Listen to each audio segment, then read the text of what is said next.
What's up? Thanks for checking in here on the Matt Mosconi YouTube channel. Let me begin by saying I fully expect to be mocked for this. I am expecting your ridicule.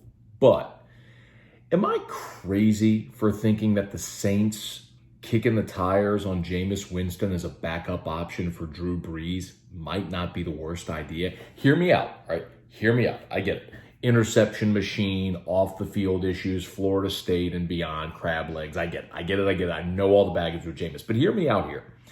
Look at what the Saints presently have. You've got 41-year-old Drew Brees, who very likely is playing his final season in the NFL. His backup right now is going to be Taysom Hill. Taysom's best value is in that slash role. But realistically, Sean Payton knows you can't have your lone backup quarterback blocking down as a tight end and covering kicks and punts. Because if Drew Brees smashes his thumb on Aaron Donald's helmet and is out for 5 weeks and Taysom Hill becomes your quarterback, well, then you've lost that valuable role. And then what if Taysom Hill gets hurt in that role and then you don't have a backup for Drew Brees? So as it stands, you got to have a third quarterback just like you did this year. You need this year's Teddy Bridgewater. And remember, Teddy was in New Orleans on a 1-year, $7.2 million contract, kind of a prove-it type year as a backup, which he did brilliantly, and an opportunity to build for a resume for the following season in free agency.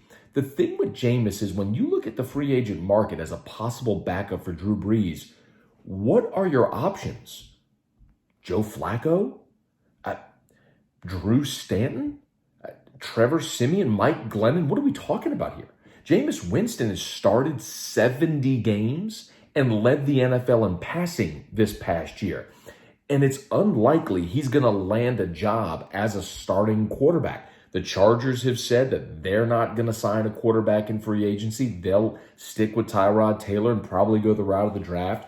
We know the Bengals and the Dolphins are very likely going to draft quarterbacks, likely Joe Burrow and Tua Tagovailoa. The bottom line is, there's a game of quarterback musical chairs. The music's about to stop, and there ain't enough chairs. Jameis Winston, Cam Newton, Andy Dalton. There's a lot of guys out there that are looking for a place, and they have starters experience that aren't going to be starting quarterbacks in the 2020 season. So why not position yourself, if you're one of those guys, in a place where you might have a chance to be a starter the following year? And when you look at this season, Drew Brees, Tom Brady, Phillip Rivers, Ben Roethlisberger, they all could be playing their final seasons in the NFL. So you may have more open spots next year than this year. And if you follow the same exact model as Teddy Bridgewater did, go hang for a year, be a model citizen.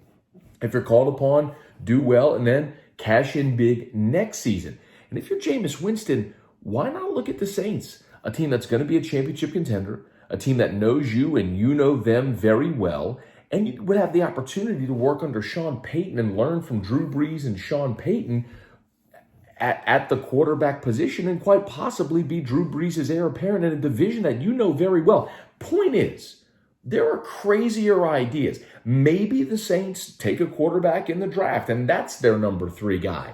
But if you're telling me I need to replicate the scenario of a year ago, where if something happens to Drew Brees for 5 weeks and I need someone to fill in, why not the guy that led the NFL in passing this last year?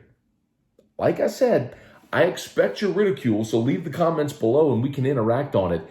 But the Saints kicking the tires on Jameis Winston ain't the worst idea in the world. Do your boy a favor. Subscribe and hit the bell on the Matt Mosconi YouTube channel.